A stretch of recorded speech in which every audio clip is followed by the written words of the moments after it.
ভালো করে ওসি সাহেবের দেখাবো আরে খুলনায় ডিআইজি সাহেব দেখবে এলাইয়ের কাছ থেকে খরচ নেওয়া হবে না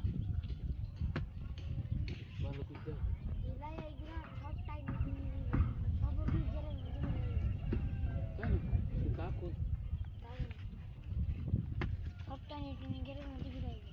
ওই দেখ ইলাই করিছে কাজ এই কদিন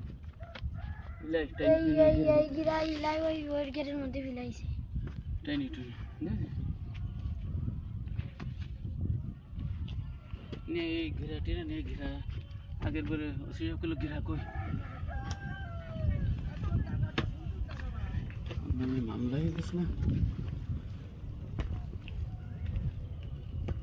এটা তোর মিথ্যে কথা বলে না একদম মাসুম ভাষা সত্যি কথা বলে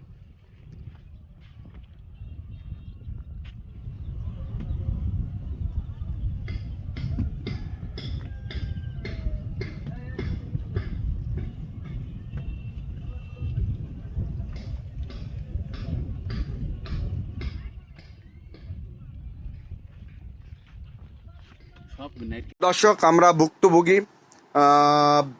হাকিম ডাক্তার সাদাত হোসেনের সাথে এখন কথা বলবো। আসসালামু আলাইকুম। আমার হলো সোলাদানা ইউনিয়নের কাকড়াবুনিয়া জামাইপাড়ায় আমার 2 একর 12 নিজস্ব রেকর্ডি সম্পত্তি। আমি শান্তিপূর্ণভাবে ভোগ দখলে করে আসছি। এর মধ্যে আমার বাধা প্রদান করতেছে দেওয়ানি মামলা হলো 308/21 নিষেধাজ্ঞা দিয়েছে কোর্ট থেকে। তারপরও নাজিদা, ইলাই, আফজাল, সবুজ, শাহিন, গংরা আমার এলো আজকের মাগরিবের সময় আমার এই নারকেল গাছ 11টা আর ওই মেহগনি গাছ, শিশু গাছ, কদবেল গাছ কর্তন করছে।